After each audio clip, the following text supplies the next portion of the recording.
મારા વહાલા વિદ્યાર્થી મિત્રો, આજે વાત કરીશું નવી સંવેદન પોથી ભાગ 1 ધોરણ 8 અને વિષય વિજ્ઞાનના ચેપ્ટર નંબર 1 પાક ઉત્પાદન અને વ્યવસ્થાપનનું સંપૂર્ણ સચોટ સોલ્યુશન મેળવીશું।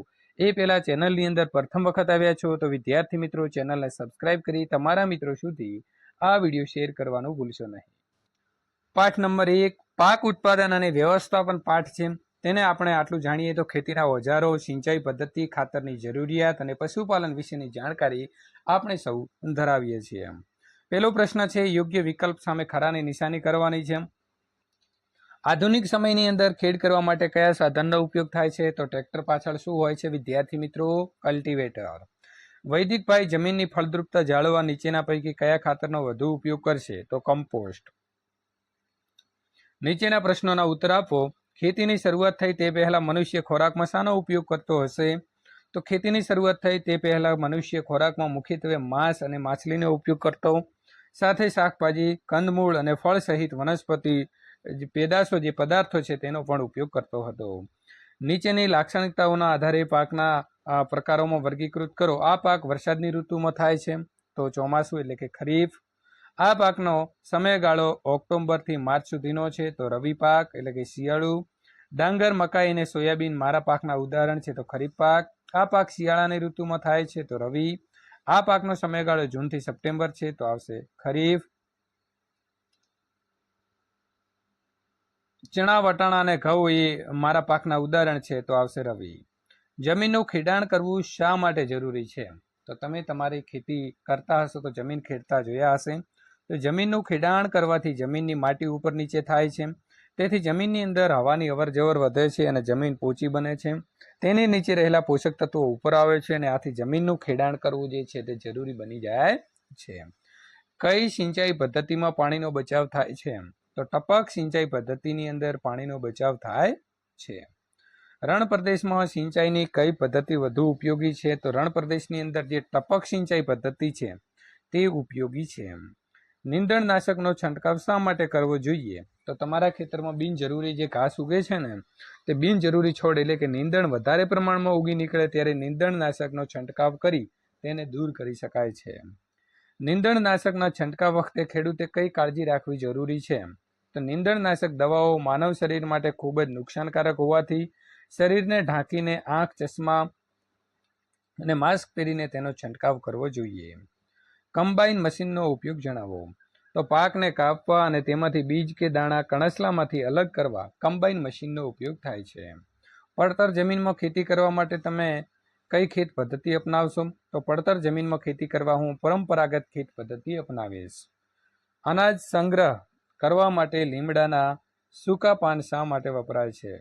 તો અનાજ સંગ્રહ કરવા માટે લીમડાના સૂકા પાનનો ઉપયોગ કરવાથી જીવજંતુ અનાજથી દૂર રહે છે। લીમડાના સૂકા પાનથી અનાજ સડતું નથી અને લાંબો સમય સુધી તેને જાળવી શકાય છે।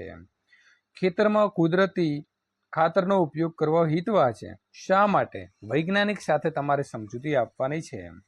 તો ખેતરમાં કુદરતી ખાતરનો ઉપયોગ કરવો હિતવા છે કારણ કે કુદરતી ખાતર લાંબા સમય સુધી જમીનમાં રહે છે અને લાંબા સમય ખેતીને નુકસાન કરતું નથી, આથી ખેતરમાં કુદરતી ખાતરનો ઉપયોગ કરવો હિતવા છે। નિસર્ગભાઈ અનાજના સંગ્રહ પહેલા બીજને તાપમાં સૂકવે છે, તે આવું શા માટે કરતા હશે? વૈજ્ઞાનિક સમજૂતી તમારે વિદ્યાર્થી મિત્રો અહીં આપવાની છે કારણ કે જો અનાજના સંગ્રહ પહેલા તેને સૂકવવામાં ન આવે તો ભેજના કારણે અનાજ સૂક્ષ્મ જીવોના કારણે સડી જાય છે। અનાજને સૂકવવાથી ભેજના પ્રમાણમાં ઘટે છે એટલે ભેજ ઘટી જાય છે સૂકવવાથી અને તે લાંબા સમય સુધી ટકી શકે છે, તેથી અનાજના સંગ્રહ પહેલા બીજને તાપમાં સૂકવવામાં આવે છે। માધાભાઈ સાપુતારાના વિસ્તારમાં રહે છે તો તેમના માટે સિંચાઈની કઈ પદ્ધતિ વધુ યોગ્ય છે, શા માટે? તો સાપુતારાની અંદર સિંચાઈ માટે ટપક સિંચાઈ પદ્ધતિ જે છે તે વિદ્યાર્થી મિત્રો ઉપયોગી છે, તો અહીં સ કરી દેજો કારણ કે ત્યાં ભેજ અને વરસાદી વાતાવરણ હોવાથી પાકને જે છે તે પાણીની જરૂરિયાત જે છે તે ઓછી રહે છે। નિમેશભાઈ પોતાના ખેતરની અંદર પાકની ફેરબદલી દ્વારા ખેતી કરવા માંગે છે, આ માટે એક ખરીફ પાક અને રવિ પાકનું ઉદાહરણ આપો કે જેથી તેમની જમીનની અંદર નાઇટ્રોજનનું પ્રમાણ જળવાઈ રહે। તો નિમેશભાઈ પોતાના ખેતરમાં જો પાકની ફેરબદલી દ્વારા ખરીફ પાક તરીકે મકાઈ વાવી શકે છે અને રવિ પાક તરીકે ઘઉં વાવી શકે છે. આમ કરવાથી જમીનની અંદર નાઇટ્રોજનનું પ્રમાણ જે છે તે જળવાઈ રહે છે. પ્રશ્ન નંબર 17, અનુકૂળ ભૌગોલિક પરિસ્થિતિ હોવા છતાં યથાર્થ ભાઈનો પાક નિષ્ફળ જાય છે. આ માટેના કોઈ પણ 3 કારણો કયા હોઈ શકે છે તમારે લખવાના છે. તો જો વિદ્યાર્થી મિત્રો, વાતાવરણમાં ભેજ અને વરસાદનું પ્રમાણ વધી જાય તો પણ પાક નિષ્ફળ જાય છે. પાક સાથે ઉગી નીકળેલા નીંદણ જો વધારે હોય ખેતરમાં તો પણ પાકને નુકસાન કરે છે. અને ખેતર ફરતે પ્રાણીઓનું રક્ષણ ન હોવાથી બહારના જે પ્રાણીઓ છે, બરાબર છે, રખડતા ઢોર છે, એ આવીને પાકને બગાડ કરી જાય છે. વેદભાઈ ખેતરમાં જો ફાલ અને સાફટ જેવા ભાગો ધરાવતા સાધનની મદદથી કામ કરી રહ્યા છે તો એ કયું સાધન હશે અને કયું કામ કરી રહ્યા હશે તે લખો. તો વેદભાઈ હળનો ઉપયોગ કરી રહ્યા છે, તો હળ જમીન ખેડવા, ખાતર ભેળવવા અને નીંદણ દૂર કરવા માટે તેનો ઉપયોગ જે છે તે થાય છે.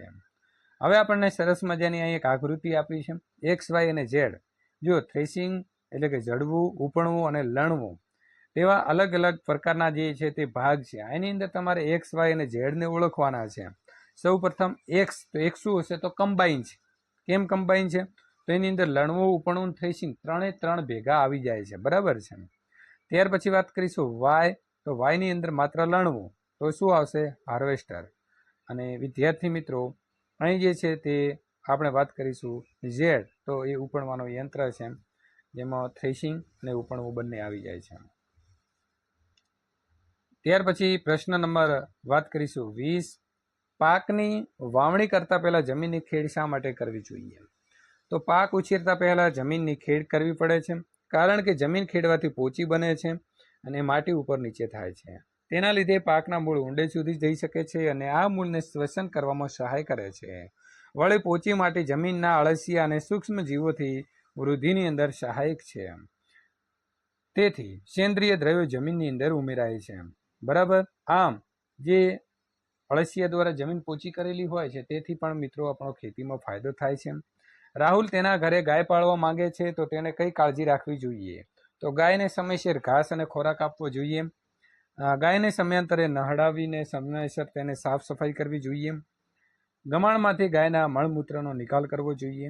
ઉનાળાની ગરમીમાં વધારે ગરમી હોય ત્યારે ગાયને ગરમી લાગે તો તેના માટે પંખો પણ મૂકવો જોઈએ, અને શિયાળામાં ઠંડી લાગે તો તેના માટે ફોકસ મૂકવો જોઈએ. હવે આપણે અહીં વિદ્યાર્થી મિત્રો વાત કરીશું પ્રોજેક્ટ કાર્ય. આપની શાળામાં વનસ્પતિ દ્વારા ઉત્પન્ન થતા કચરાનું ખાતર બનાવવાની વ્યવસ્થાપન માટે તમે પગલાં કેવા લેશો તેનું વર્ણન કરો. તો શાળામાંથી એવો કચરો ભેગો કરીશું કે જે કુદરતી રીતે વિઘટનીય હોય. વનસ્પતિના પાંદડા, ડાળી, ફળ અને શાકભાજીની છાલને ભેગી કરી તેને ખાડામાં દાટી દઈશું, એટલે કે તેમાંથી કચરો જે છે તે કુદરતી ખાતર તૈયાર થઈ જશે. તમારા વિસ્તારની અંદર ખેતરોની મુલાકાત લઈ કયા પાક માટે કેવી સિંચાઈ પદ્ધતિનો ઉપયોગ થાય છે તેને નોંધો. તો અમારા વિસ્તારમાં ઘઉં, કપાસ, શેરડી અને મગફળી જેવા પાક થાય છે અને તેના માટે ટપક સિંચાઈ પદ્ધતિ, તેની સાથે સાથે ધોરિયા પદ્ધતિનો પણ ઉપયોગ કરવામાં આવે છે. વિવિધ ખેત ઓજારોની યાદી તૈયાર કરી કોઈ પણ 3-4 ઓજારનો ઉપયોગ લખો. તો ઓજારમાં છે હળ, સમાર, ખુરપી, દાંતરડું. હળ ખેતરને ખેડવા માટે, દાંતરડું પાકને લણવા માટે અને ખરપિયું નીંદણને દૂર કરવા માટે વપરાય છે. વિદ્યાર્થી મિત્રો, ત્યાર પછી આગળનું સ્વાધ્યાય પોથીનું સોલ્યુશન મેળવવા માટે અહીં આપેલી એન્ડ સ્ક્રીન ઉપર ક્લિક કરી અને મેળવી શકો છો.